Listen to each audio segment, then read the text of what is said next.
For the past little over a week, the Sacramento Kings have had some combination of Domantas Sabonis, DeMar DeRozan, and Malik Monk out. 3 of their top 4 players. And I think it's safe to say we've learned a lot about the Sacramento Kings over those handful of games. I'll share with you the biggest lessons right here on Locked On Kings.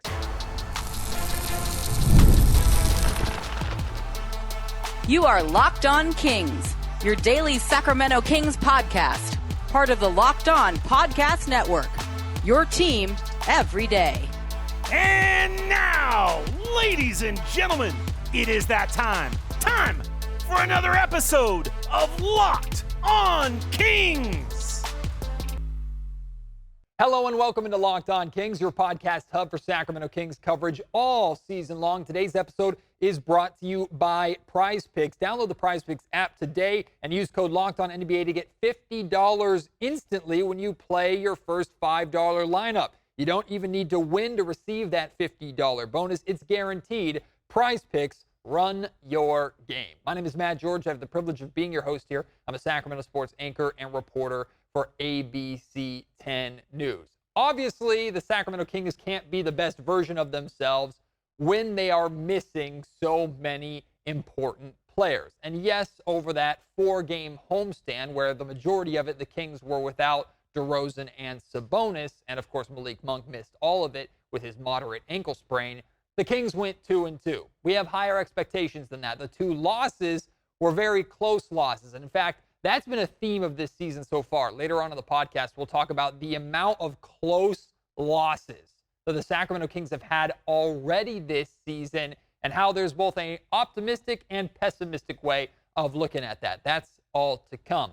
But I think it's good. I mean, it's never good that you have injuries, but it was good that we got to see, to some extent, different areas of this Kings team maybe stretch their legs a little bit and figure themselves out. And I do feel that the Kings can turn the negative of missing so many top players for a limited period of time to a positive, especially considering that it's not going to be very much longer that the Kings are this shorthanded. I shared with you on last night's Locked On Kings podcast after the Kings lost to the Atlanta Hawks that the Kings are trending towards having at least Domantas Sabonis and DeMar DeRozan back for Friday's game against the Los Angeles Clippers. And there's a chance that Malik Monk could be ahead of schedule with his recovery. So maybe all 3 of those guys will be back for the next Kings game. And the fact that the Kings are 8-7 to this point, having dealt with those amount of injuries, to some extent is encouraging.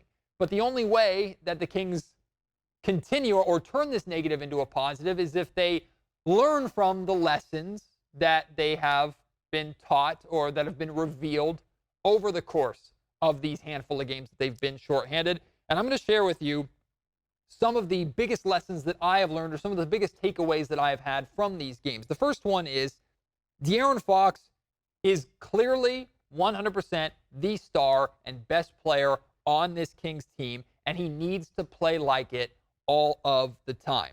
Now, that doesn't mean I'm expecting a 60-point performance and a 40-point performance or 49-point performance when DeMar DeRozan and Domantas Sabonis is back. Look, math sometimes is simple and it tells you what you need to know. When DeMar DeRozan is back, there's 20-plus points per game right there. When Domantas Sabonis is back, there's 18-plus points per game or around 20 points per game right there, right? So that scoring is coming back.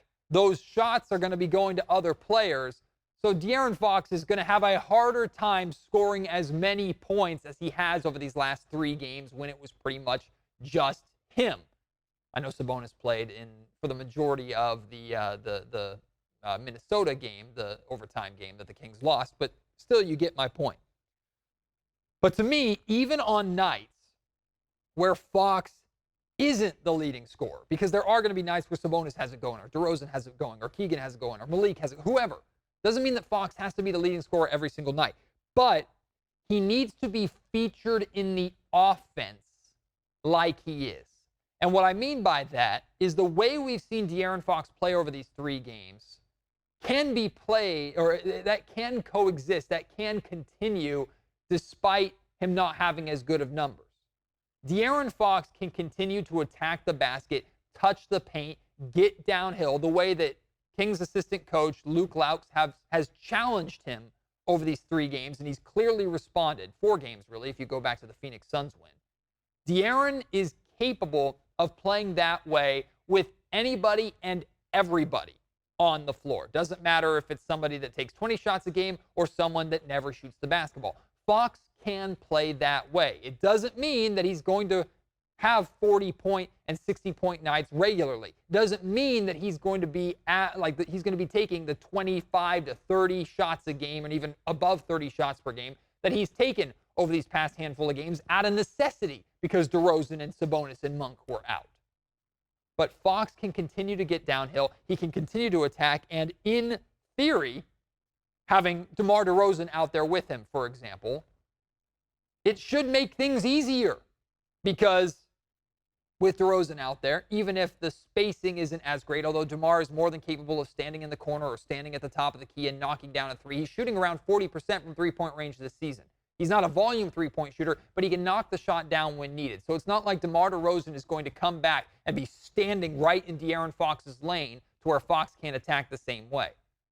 But with DeRozan out there, in theory, defenses can react and help on Fox less because of DeRozan, or DeRozan can make defenses pay for it more when they go and help on Fox.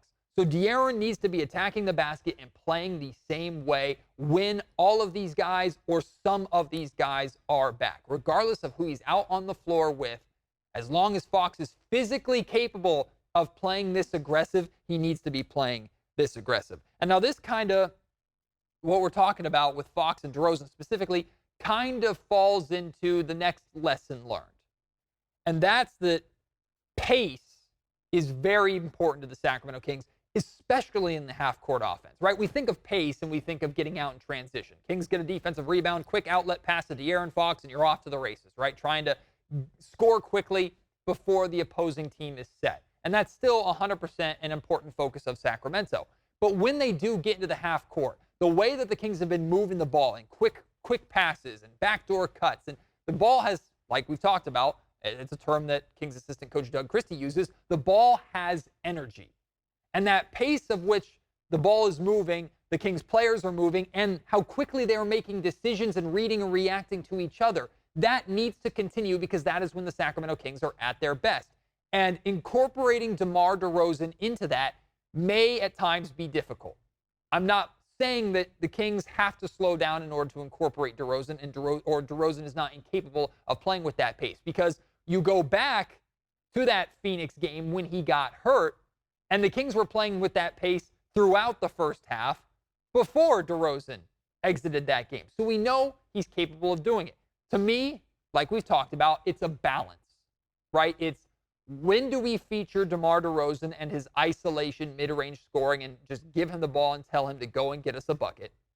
And when do we play our more free-flowing style of offense led by De'Aaron Fox and through Domantas Sabonis, and DeMar kind of fits into that, even if that means DeMar is getting less shots or getting to his spot less.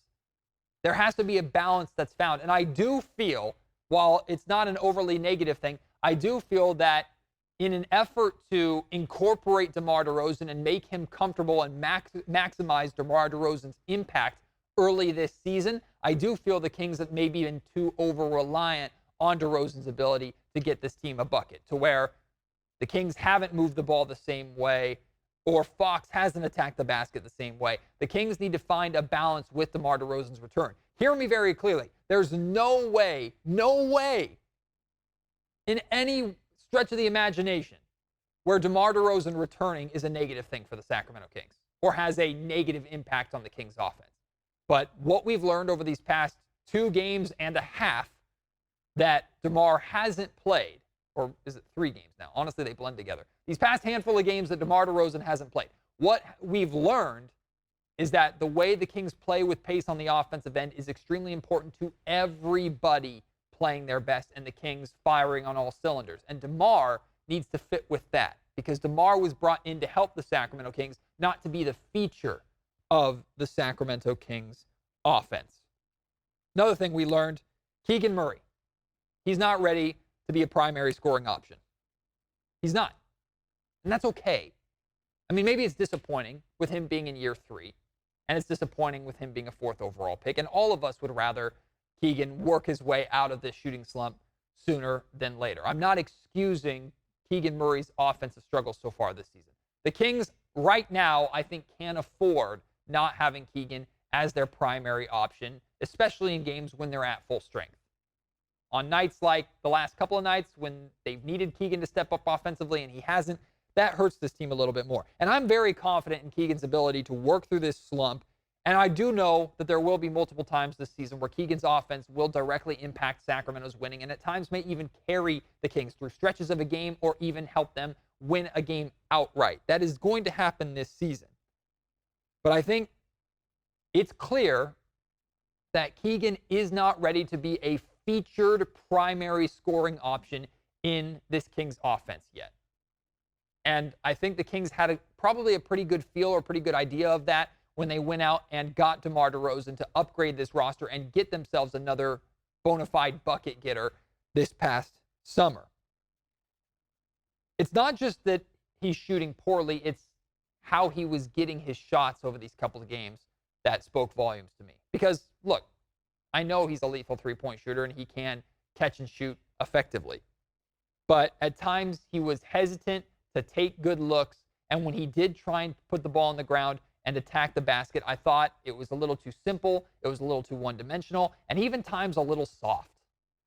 And that's been a criticism that Mike Brown has had towards Keegan Murray. You're big, you're strong, use that physicality, go through a player, don't try and fade away or go around them. And Keegan doesn't look that comfortable with that still to the level that you would expect out of a primary scorer.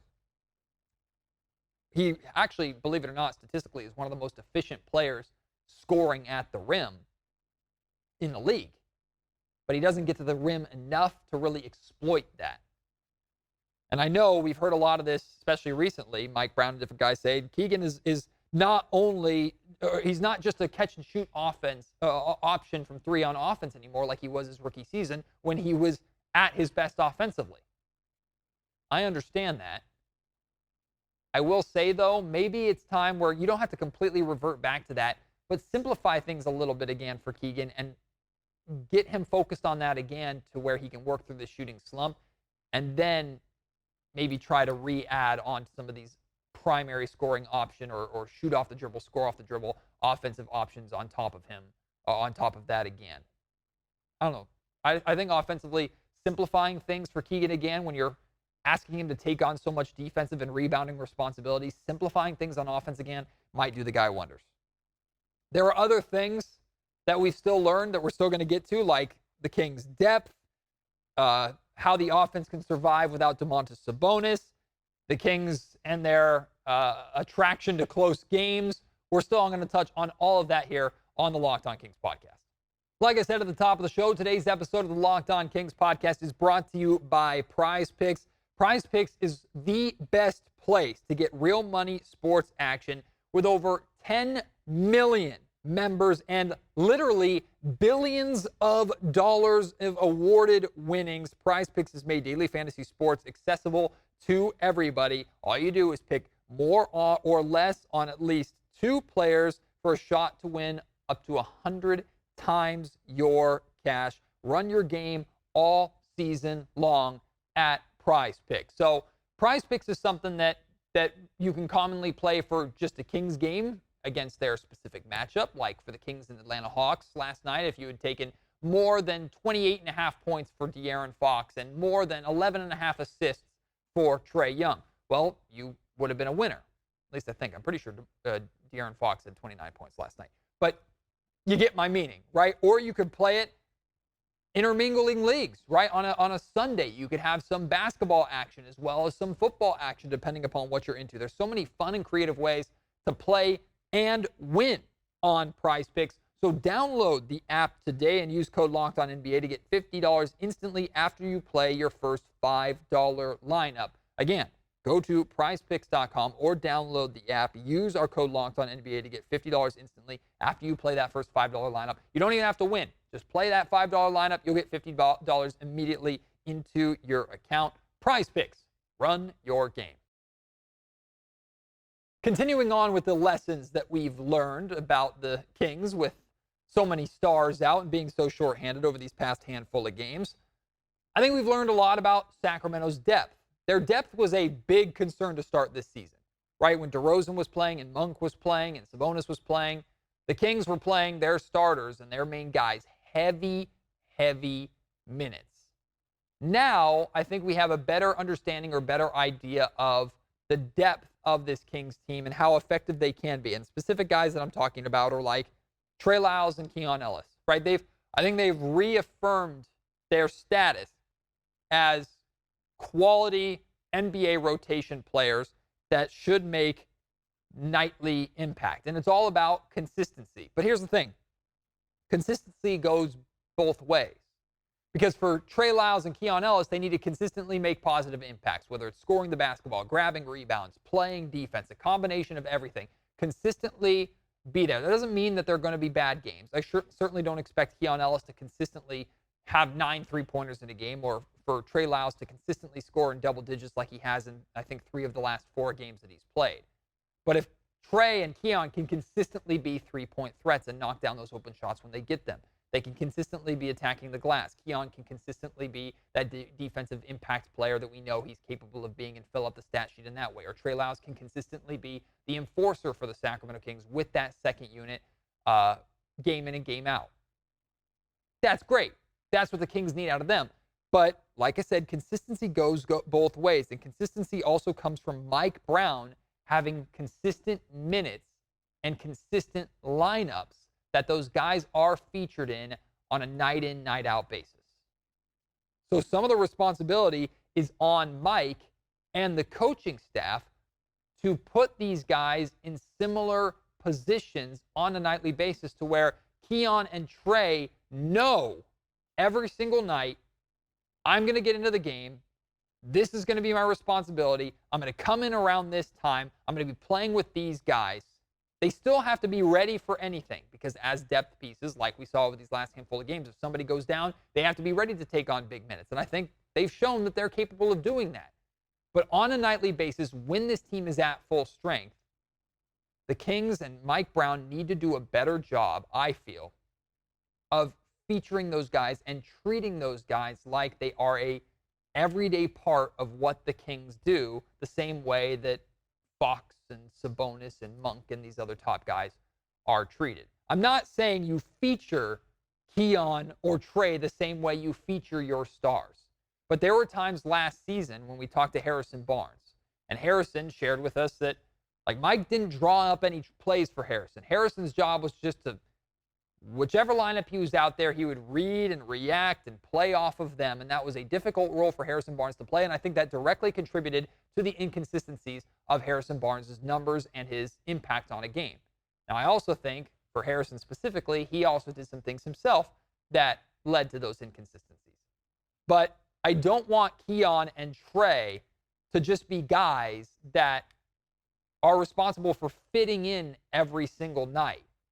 Because if they're not getting clear direction from the team on how they can impact a game, and they're not getting the consistent minutes and consistent lineups of players that they're playing with and time they're entering and exiting games, then how can they possibly be consistent if they're not getting that consistency back? That's something I'm looking for. I also think that Mike has a new, better feel for some of his fringe guys. Jordan McLaughlin's a great example. With with Malik Monk coming back, I do think that there are going to be fewer minutes for McLaughlin available. But I think Mike probably now has a better, more comfortable idea of when he can use McLaughlin and what he's going to get from McLaughlin when he plays him. And that's beneficial considering that Mike said it himself. He didn't really have a good feel for this team and for this roster at the end of training camp because of the amount of injuries that this team dealt with during training camp. Another thing we learned, Sacramento's offense can survive without Sabonis for at least short stretches. And really, I say at least short stretches.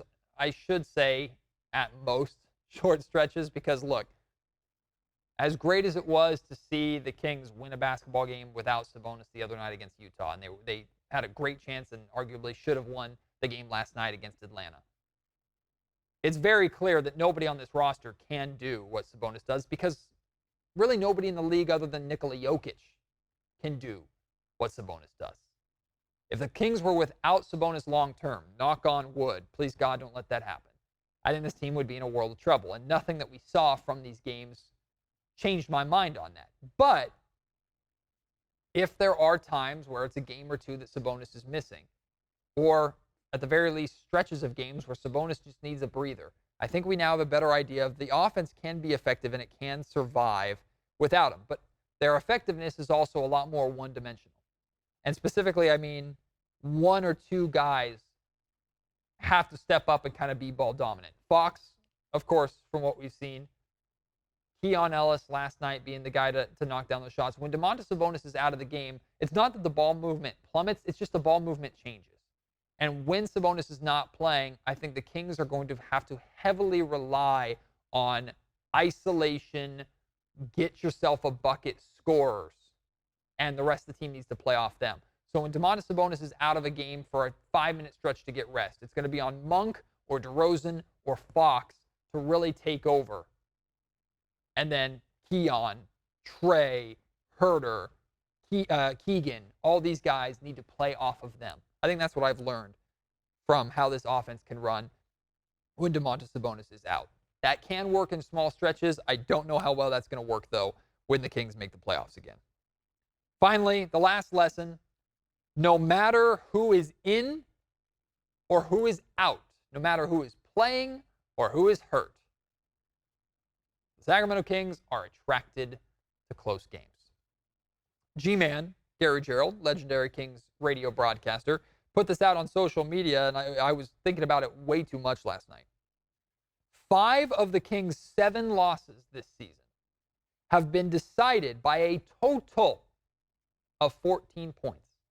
That means in 5 of the 7 Kings losses, if you were to add together the total margin of victory from all of those games, or margin of defeat for the Sacramento Kings, from all of those games, it would total 14 points. That means when the Kings are losing, they're barely losing. Now, a loss is still a loss, and I'm not saying that like it's a silver lining to losses. What I'm saying is this Kings team clearly gets involved in a lot of close games, and they need to understand that about themselves and recognize how to close those games. G-Man put out that if the Kings won 3 of those 5 games that were super close, for example, like last night's game, or the NBA Cup game versus the Timberwolves that went to overtime, or the overtime loss in Toronto, or the first 2 games of the season when the Kings blew second-half leads both to Minnesota and to the Los Angeles Lakers. The Kings win 3 of those games. They are 11-4 on the season, which looks tremendously better than 8-7. And 11-4 in the Western Conference right now would be half a game out of first place. That's how close they are.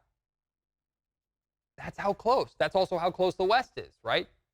3 wins is the difference between the Kings being in 10th place, where they're at right now, and half a game out of first. Every single game has massive implications. Every single game matters. And those things are going to glaringly stick out. So there's 2 ways to look at that. Number 1, close games are, in theory, with Fox and DeRozan, a specialty of the Sacramento Kings. And as they get more comfortable playing together and as they get back to full strength, we will see the Kings, hopefully, as the season goes on, get more comfortable in those moments and potentially more dominant in those moments to where, like we theorized in the offseason, if the Kings can keep games close, once it comes to crunch time, they should be able to close out games better than almost anybody else in the league. If that can be a primary strength of this team, then they're in good shape because they play in a lot of close games, and they have so immediately this season. The other way of looking at it, though, there have been 8 games this season that the Kings have that we can consider close. 8 games so far. And the Kings are 3-5 in those 8 games. A majority of the Kings' wins they've won by a pretty comfortable margin, which is a good thing, of course. But when the Kings have been in close games so far to start the season, more often than not, they've lost them. So maybe that's a concerning way of looking at it. But that does it for the lessons that I've learned so far from these minutes and these games where the Kings have been so shorthanded and have missed 3 out of their 4 stars. What have you learned from these games? Any of those lessons you want to respond to, reach out to me at MattGeorgeSack. Email me, mattgeorgesports@gmail.com, or leave your thoughts in the YouTube comment section down below. A couple more things to talk about on this podcast. The last 2-minute report for last night and the Kings' loss to the Hawks is out. We'll look over that and talk about that. Plus, there's a comparison involving De'Aaron Fox that was super loud against Fox last season, really over the last couple of seasons, but it's really quiet right now, and it's awful convenient. I'll tell you what that is after the break. Today's episode of the Locked On Kings podcast is also brought to you by FanDuel. Get ready to tackle all of the NFL action this season on FanDuel, America's #1 sportsbook, because right now, new customers can bet $5 and get $150 in bonus bets if you win. The FanDuel Sportsbook app gives you everything that you need to place live bets on the NFL, MLB, NBA, NHL, college sports, all of it, all in one place. So when you get a hunch in the middle of a game, you can check out the latest stats, view live play-by-play, and so much more on the exact same page where you place your bets. Just visit FanDuel.com to join today. You'll get started with $150 in bonus bets if you win your first $5 bet. So follow my advice. Take your $5 and put it on the Cleveland Cavaliers to win, because that team might never lose again. Put your $5 on that. When you win that bet, you'll get $150 in bonus bets right away on FanDuel.com. Never waste a hunch and make every moment more with FanDuel, an official sportsbook partner of the NFL. I think all of us were anxiously awaiting late morning, early afternoon for the last 2-minute report to come out, and many of us were expecting to open it and just be pissed off. In fact, many of us were going to open it and be pissed off no matter what, because the Kings lost last night's game and how the game ended. But the last 2-minute report confirmed that the officials got everything, and I mean everything, right last night. Those final 2 minutes, all the calls were correct calls or correct non-calls, according to this last 2-minute report. And now reading their explanations and going back and watching it and looking at my angle that I had on my camera, I do feel confident that Dyson Daniels was in bounds. I agree with the league. Going and looking at it from my angle, while Dyson Daniels' heel was over the line when he was trying to save that ball and keep it in bounds, because had it have gone out of bounds, the Kings would have had 0.9 of a second to try and get one more shot up to win the game. So it was a big call or non-call. But looking at it, I think very clearly Dyson Daniels was not out of bounds. So I'm okay with that part. If you're still frustrated with, and De'Aaron Fox is clearly frustrated with Fox not getting a foul call on the Daniels strip or steal there at the end of the game, I hear you.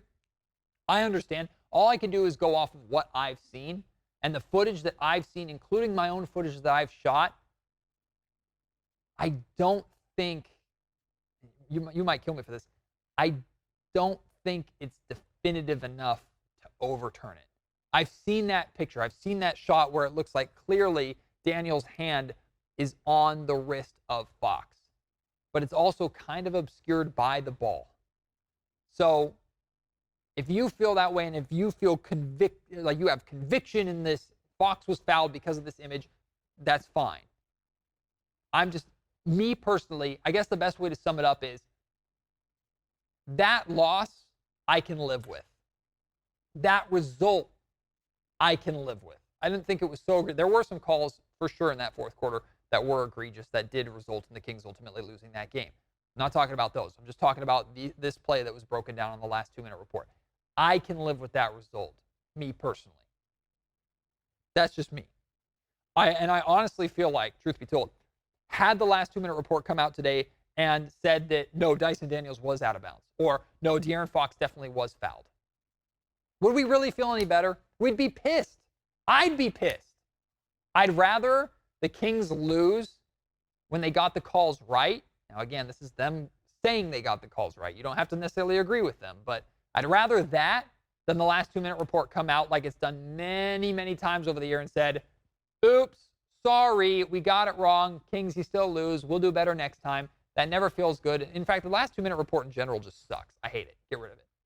But I'd rather see confirmed non-calls or see the officials' calls confirmed than them admit mistakes I guess that's just me. I don't know if you feel the same way, but I think all of us would be even more pissed off had they gotten those calls wrong in the last 2-minute report or admitted those calls were wrong.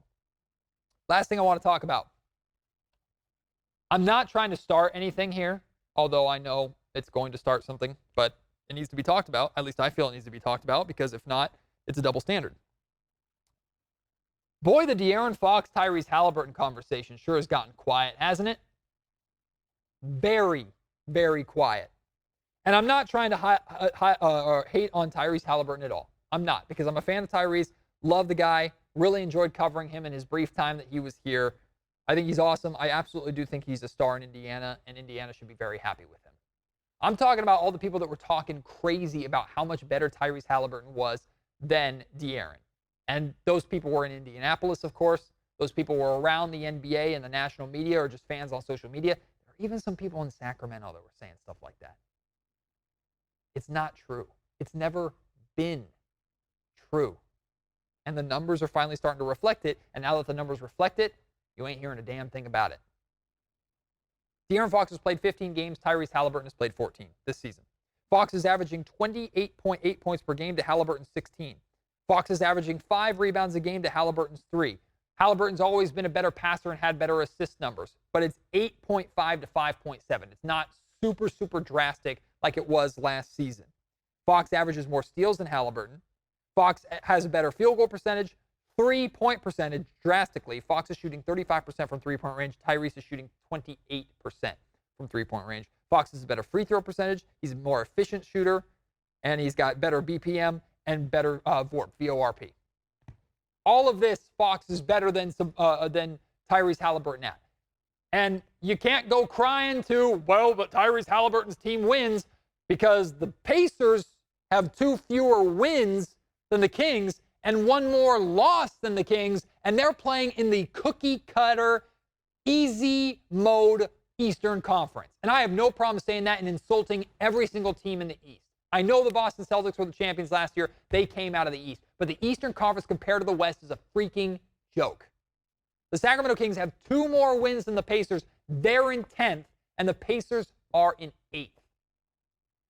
If the Sacramento Kings took their 8-7 record and put it in the East right now, and remember, the majority of those games have been against Western Conference opponents, not Eastern Conference opponents like the Pacers face on a nightly basis. If the Kings took their 8-7 record and went out East, they would be in 5th place right now. 5 spots better with where they're at. So De'Aaron's putting up better numbers. He's proving he's a more prolific scorer. Haliburton has him in passing. That's it. Fox is the better defender, and it's not even close. And the fact that we don't talk about it is stupid, because De'Aaron is not only one of the best defenders as a guard and a way better defender than Tyrese Haliburton could ever be, De'Aaron Fox is one of the best defenders in the league statistically, period, this year. He does it on both ends of the floor. Tyrese Haliburton does not. Fox is a better shooter than Tyrese Haliburton so far this season. I'm willing to, if you want to say it's just a cold spell for Tyrese and we'll check 50 games from now, that's fine. We can do that. My point is, Fox is dominating Tyrese in every category and is winning more games. And the same people that were yelling from the rooftops, Tyrese is better than De'Aaron Fox, is not even close. Fox isn't a star. Tyrese clearly is. Tyrese was the darling child of the NFL NBA last season. All those people, crickets. Nothing. So if they're not going to talk about it, I sure as hell will here on Locked On Kings. And trust me when I say it's not sour grapes. Again, I like Tyrese. I'm going to keep monitoring that, and I'm not doing it to take Tyrese down, because I do believe Tyrese is a star, and I think he's off to a bad start, but I like Tyrese a lot. I'm not doing it to take him down a peg. I'm doing it to raise De'Aaron Fox up to the status that he is and get him talked about the way he should be around the league, but he doesn't get talked about it because he's wearing a Sacramento Kings jersey. So let me do it here on Locked On Kings. I'll happily take on that burden. As always, I appreciate your support. Thank you so much for joining me here on the Locked On Kings podcast. If you want to respond to anything that we talked about on today's show, let's do it. Let's talk about it. Reach me on Twitter at MattGeorgeSack. I'm also on Blue Sky at MattGeorgeSack. You can email me, mattgeorgesports@gmail.com, or leave your thoughts in the YouTube comment section down below. Tomorrow on Locked On Kings, Sacramento Kings television broadcaster and color analyst Katie Christensen joins me. I'm sure she'll have plenty to say about this 8-7 start and what's to come for the Sacramento Kings. I'm looking forward to that, so please join me then. Until then, my name is Matt George. You've been listening to the Locked On Kings podcast, part of the Locked On Podcast Network.